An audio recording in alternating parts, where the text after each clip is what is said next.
Hackers are everywhere. From Ashley Madison to JP Morgan, from Jennifer Lawrence to the federal government, our biggest celebrities, corporations, and institutions have all been the targets of devastating cyber attacks.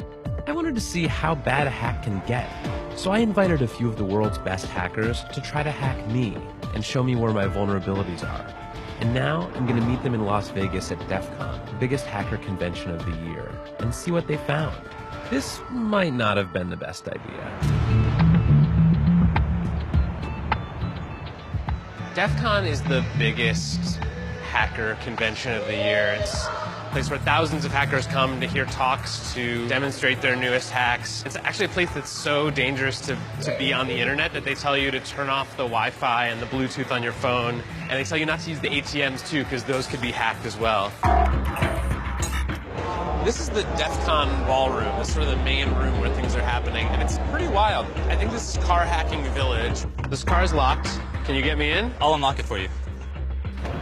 Should be good.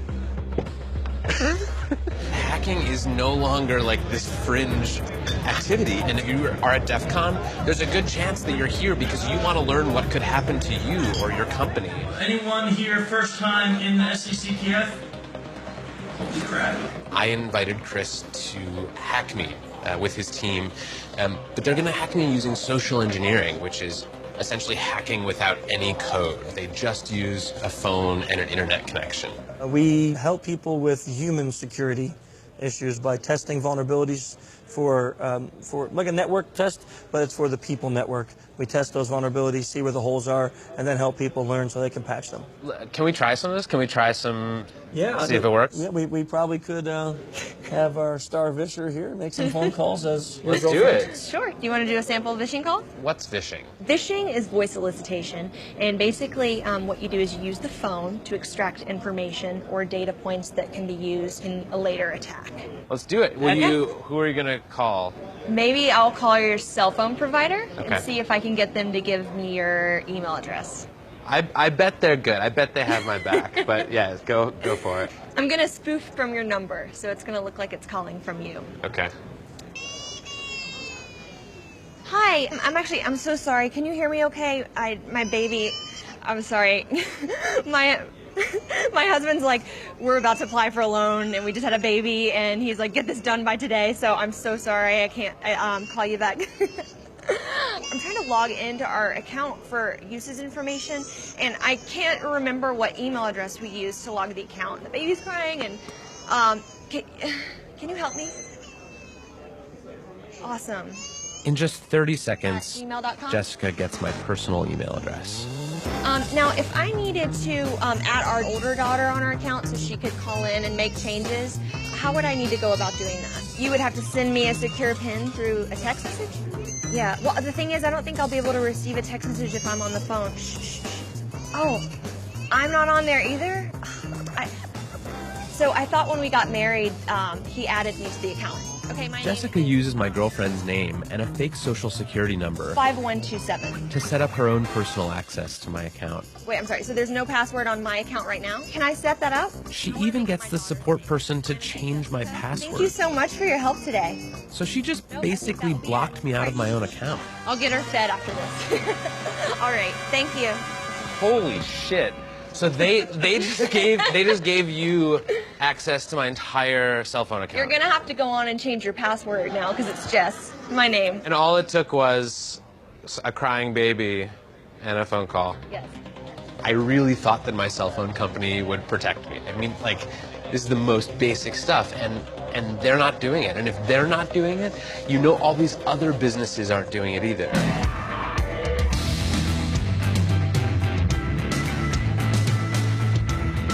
Anyone with a phone and an internet connection can do social engineering.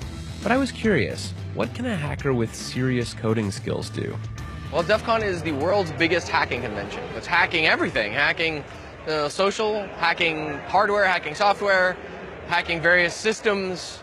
I asked Dan Tentler, a well-known security researcher, to turn all of his firepower on me. I did get into quite a number of things that I found. So what were the first things you did? How did you start hacking me? I quickly found your Squarespace blog and had an idea. Basically what I did was created a bogus Squarespace site and sent an email to you, a fish asking you to go to this website, run this certificate installer. And I did it, because I'm an idiot. So once you ran that, it gave me access to your computer, and I created several fake pop-ups that looked like system pop-ups that would ask you for your credentials. You didn't even have to have my passwords. No, you gave them to me. I gave them to you. Yeah. So I stole your 1Password keychain. And 1Password is where I store all my other passwords. So effectively by... And your social security number and your Amex stuff and all your stock trading and bank information. I can send email to everyone in this room as you. I am you right now, if I want it to be. If my evilness is working correctly, it should actually be taking pictures of your desktop and pictures through your webcam every 2 minutes. And I have been watching you for about 2 days now. In coffee shops, at your mom's house, on a plane. Here's your editing stuff. There's you like. Oh my God! So this is literally every 2 minutes through my webcam. Yeah, through this guy. How badly could you have messed up my life? I could have made you homeless. I could have made you homeless and penniless. How? Like, how would you make me homeless? Like I have control of your digital life in its entirety. I have all your credentials. I have all your access to all your financial information, all your work information, all your personal information. I can pay people with your bank account or your Amex account. I am you. I can fully impersonate. Like, the only thing I couldn't doctor would be like your fingerprints. This is like as bad as it gets. It's ridiculous. Yeah, it's bad. So it turns out that Dan Tentler is very good at his job. I mean, he hacked the hell out of me. He got everything. I mean, frankly, I want to take my computer and throw it into the deepest part of the ocean, and I want to become a hermit, and I want to never touch a piece of technology again, because holy shit, that was everything. That was the keys to my entire life, and he just pulled them out of his pocket. But even if I keep my passwords and my bank accounts safe, I could still be in danger from hacks, because with factories, power plants, and other major infrastructure being controlled by networked computers, the world itself is hackable. I'm going to meet Marina Cordofil. She's studying hacking chemical plants. She's thinking about what happens if hackers decide to go after infrastructure. But this is the kind of hacking that could really ruin, like, an entire country. Who should be most worried about chemical plant hacking? Well, pretty much every plant, because big business beats big money. So the hackers are always there where the money are. So it's a good target. So, for example, the most common cause is extortion. A large number of extortion attacks has happened already, and our critical infrastructure is vulnerable. So let's just say like a nuclear power plant could have a big accident, and they think our machines just malfunctioned, our safeguards didn't work, but it's actually someone hacking. Yes, but the worst case scenario, if it will be incompetent or unskillful attacker who does not understand what he's breaking in, and that they will do something with a large or extensive collateral damage. But probably most scariest is hacking the satellites, because now everything navigates with the GPS. So basically, even the huge oil tankers in the sea, they're completely navigated automatically by the signals from the satellites. So by simply disrupting the satellite signals, you can lose the entire tanker, and or the aircraft can collide. And to me, it seems obvious, like, this is how war will be conducted in the future. But it's much easier than sending 1 million ground troops in, or or buying drones to fly over an enemy state. Like, this is we're sort of looking at the future of not just infrastructure, but like global conflict. There's almost too much for me to worry about here. I'm almost just sort of numbed. People keep telling me, oh, this could get hacked, and that could get hacked, and this other thing could get hacked, and oh, chemical plants could get really hacked. And at some point, like, I've got to get out of bed in the morning. So I have to find a way to make myself feel a little bit better about all of this. So I'm meeting Morgan Marquiboire, a cybersecurity consultant and the director of security at First Look Media, for some advice on locking down my digital life. Should I be feeling helpless, or can I help myself here? Do you worry about trained martial artists beating you up in the street? Not particularly. But you're aware that they exist. You're also aware that you probably couldn't do anything about it if one of them wanted to beat you up in the street. Probably not.